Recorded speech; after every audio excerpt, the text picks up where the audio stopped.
Hey folks, welcome back to our channel. This is Offgrid Van Life and my name is Nigel, and this is where we look at van conversions, Offgrid Power, lithium iron phosphate batteries and everything in between. Basically, we want to help you to convert out a van, build out something awesome, get on the road, find adventure and be able to power that adventure with a really good electrical system. And so we cover all sorts of stuff on this channel. On midweeks or Wednesdays, we have a battery related video or something to do with Offgrid Power that comes out on the channel. And then on Sundays, currently we've got this build series going out every Sunday with a video every Sunday. So stick around and hopefully you'll get something out of it. In this video, I'm going to be insulating the doors. Now, if you've been following this series, you'll know that my plan is to insulate the inside of the van with expanding foam, with spray foam. And I have a kit on the way to do that. So I started off with canisters of expanding foam.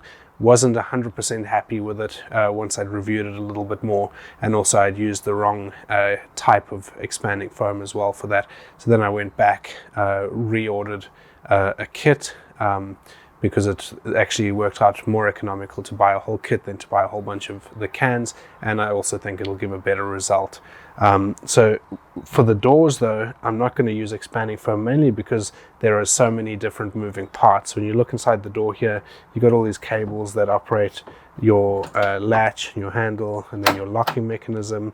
And you also need to be able to get into here to change stuff. There's electrical stuff in here, sensors, all sorts of different things. On the other door, or this door, no, it is this door, sorry. There's a brake light here, which if you need to change that, you need to be able to access this little bolt here. And so it just doesn't make sense to try and use spray foam around all of this stuff with the risk of it getting just covered with foam and then not being able to operate. So I've decided I'm going to use a fiber wool, the same stuff that I've used in some parts that I need to be able to access and get at. So I'm going to be putting that in here and then putting a vapor barrier over it. So I'll probably tape the vapor barrier around this edge here where the old panel used to be.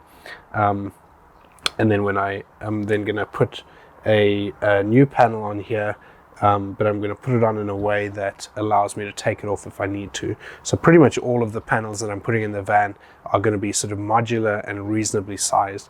So rather than having loads of different like slats, like tongue and groove slats or anything like that, I'm going for big panels that are wrapped with a material like some sort of upholstery, just to give it a nice look and also just to make it big and accessible. So if I need to get inside to sort out any wiring or anything like that, I can just take the whole panel off, remove the vapor barrier by just cutting the tape around the outside of the vapor barrier, and get access to the stuff behind there.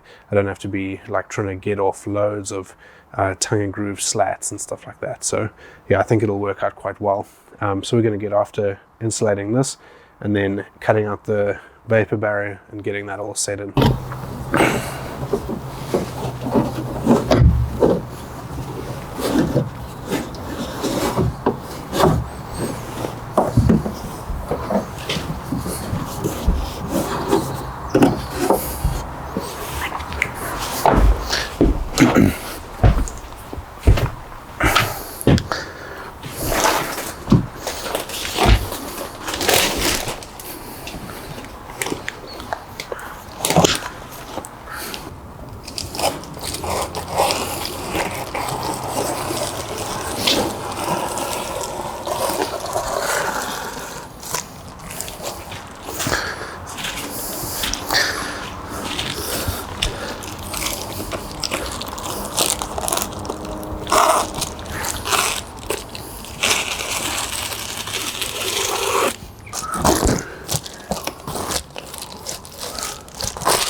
Hello. Hello.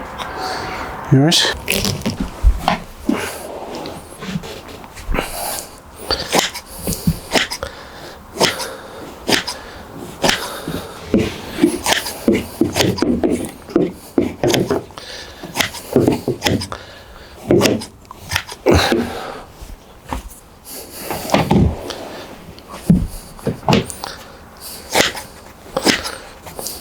Okay, so that's the bottom of the doors, all insulated and vapor barriered. So we've got Reflectix on the outside, and then the fiber wool inside there packed. So for the most part, the fiber wool inside is packed loose enough that it has enough loft to insulate properly. Some of it is a bit compressed, especially right up in these corners here, right up here, where it's just very difficult to have it loose, and also trying to get it sort of right up there as far as we can. But yeah, pretty happy with how this is all looking. Obviously, once we've foamed all of this and the roof and everything, we're going to vapor barrier the whole lot. So we're going to cover with Reflectix pretty much everywhere. Haven't quite decided what I'm going to do with these bits here. Probably just leave these as metal. I might cover them. I'll just see how we get on once it's kind of all insulated and just see what I think. Mainly just because that's going to be quite a difficult thing to cover. So it also might just be something that I leave and maybe address later on and cover it later as a future project. It just depends on how cold that bit of metal is, whether it is a thermal bridge or whether I can leave it. In some ways, having some of the metal visible like those things would be better than trying to cover them. And the same with these bits here. So obviously going to have something that'll cover that hole there. I'm going to spray foam in there to insulate that, because there's no components in there. If we need to get the door off, we can undo it there from the outside. Don't need to get into there. Then I'll cover that off, obviously, with a vapor barrier, and then a cover as well. The actual window, I'm not going to board this in. I'm just going to leave this as the white metal, just because it's quite an awkward thing to board in. So I'm going to touch up over here where I cut, just paint that up nicely so it's nice and clean, and then obviously clean up off the mess there. But for the most part, just going to leave that as is once we get to it. Obviously this is going to be spray foamed and then vapor barrier and then cladded off, closed off. I'll frame out this window on this side and close off all of that with my cladding, and the same with this as well. So this is going to be probably just a 1-inch thick piece of foam with the board against there, so that we have as much width as possible for the bed here. So yeah, there we go. Pretty happy with that. Bottom of the doors insulated and vapor barriered, and we're making good progress. So tomorrow I'm going to do the spray foam, and I'm going to cover that in a separate video. So that's us for this video, folks. I hope that you've enjoyed watching and that you're enjoying this series. Let me know your thoughts in the comments down below if you have any suggestions or anything like that. But yeah, pretty pleased with how this is all looking and coming together. So as I mentioned, the next video we're going to be tackling the spray foam insulation. I'm going to do that as a separate video because I think that's going to be quite a long one. There's quite a lot to prepare.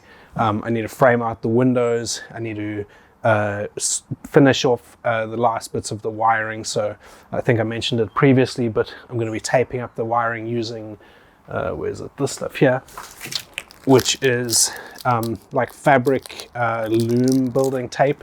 So this is the stuff that a lot of car manufacturers and stuff use to tape up all of the wiring, and it's just a protective layer to stop abrasion to the insulation on the wire. So I'm going to be taping up all of this stuff here. So I expect that the spray foam, when I actually get to it, is not going to expand out far enough to cover all of this wiring. It'll probably obviously touch some of it, and I'm going to be pulling a lot of this away from the wall because the spray foam really is going to be giving about probably 1 inch, maybe 2 inches max on most of these surfaces. And that's really what I'm after. So 1 inch, according to the specs, the data sheets, 1 inch of the spray foam will give the equivalent of 50 millimeter of Celotex or Kingspan, or one of those sort of insulation boards, the polyurethane boards. And so that's partly why I'm going for the spray foam. And also it's just when you have all these uneven surfaces where the van has these ridges and stuff, it's just easier just to get into a rhythm of actually spraying it out, spraying it up into the corners and into these little bits here and stuff like that. So it just makes it a bit easier from that point of view. That's how I anticipate it's going to be the best way to insulate this thing. So when it comes to it, when I put the vapor barrier on here, there's actually going to be a reasonable gap between the vapor barrier and the back.